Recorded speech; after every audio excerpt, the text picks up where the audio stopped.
दिनांक 22 अप्रैल को V2 mall थाना समान क्षेत्र में एक गोली चलने की घटना हुई थी और जिसमें हर्ष दुबे की तरफ से धारा 307/34 के अंतर्गत FIR दर्ज कराई गई थी रोशन गुप्ता, अनुज दुबे और सुजल मिश्रा के खिलाफ, और जिसके आधार पे फिर लगातार टीम्स एक्टिव थी। कई टीम्स हमारी एक चैलेंज की तरह था, कई टीम्स हमारी लगातार अलग अलग जहाँ जैसे सूचना आ रही थी या जैसे हमको मुखबिर जानकारी मिल रही थी उस हिसाब से हम लोग लगातार टीम्स को भेज रहे थे और काफ़ी समय से प्रयास था इनकी गिरफ्तारी का। और जो ये रोशन गुप्ता है और जो अनुज दुबे है, इनके खिलाफ पुराने 15 और 12 मामले भी हैं, तो ये पुराने अपराधी भी हैं और फाइनली इनको पकड़ने में पुलिस को सफलता मिली है। तीनों लोगों को पुलिस ने गिरफ्तार किया है और इनको पुलिस रिमांड पे लिया गया है और रिमांड लेने के बाद इनसे बाकी जो भी घटनाक्रम हुआ है, जो भी अपराध घटित हुआ है, उसके बारे में इनसे पूछताछ की जा रही है।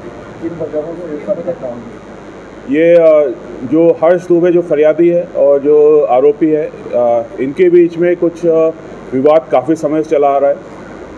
फरवरी में भी एक FIR हुई थी और जिसमें ऐसे विवाद हुआ था। ये भी जानकारी आई कि बीच में एक बार और इनके बीच में कहा-सुनी हुई है।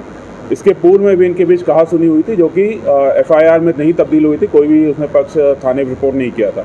लेकिन यह है कि काफ़ी समय से इनके बीच में आपसी रंजिश चली आ रही थी और उसी का नतीजा उस दिन की घटना से निकला था। गोली मारने के बाद फरारी कहाँ था? गोली मारने के बाद अभी तक जो हमको जानकारी मिली है, ये इंदौर, पीथमपुर, दिल्ली और भोपाल में इन्होंने फरारी काटी है। अभी पूरी जानकारी एकत्रित की जा रही है और यदि कोई आश्रयदाता भी रहा होगा या जिसने जानबूझ के जानते हुए कि इन्होंने एक अपराध घटित किया, उसके बाद भी इनकी मदद की, तो उनके खिलाफ भी कार्रवाई की जाएगी।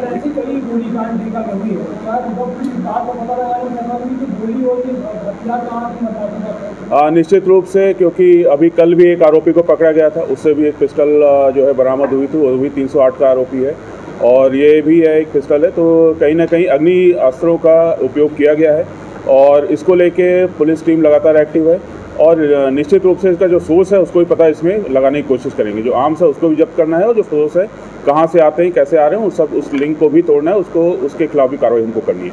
अपराधियों को जब पनाह दे रहे थे उनकी निश्चित रूप से, क्योंकि एक जघन्य अपराध था, एक व्यक्ति को गोली लगी और ऑलमोस्ट उसको जान पे बनाई थी, तो ऐसे अपराधी जो है अगर उनको आश्रय दिया जाएगा तो उनके खिलाफ भी कार्रवाई की जाएगी।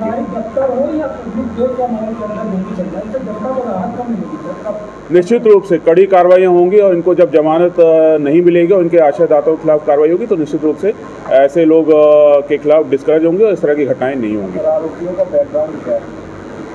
आरोपियों का ये 20-20 साल के 22 साल के लड़के हैं।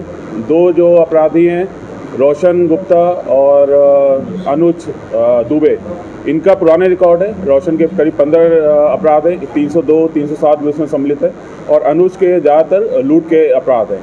तो इन दोनों का आपराधिक बैकग्राउंड रहा है इसमें। रीवा में गिरफ्तार किया। पिस्टल बरामदगी के लिए भी PR लिया गया है इनका।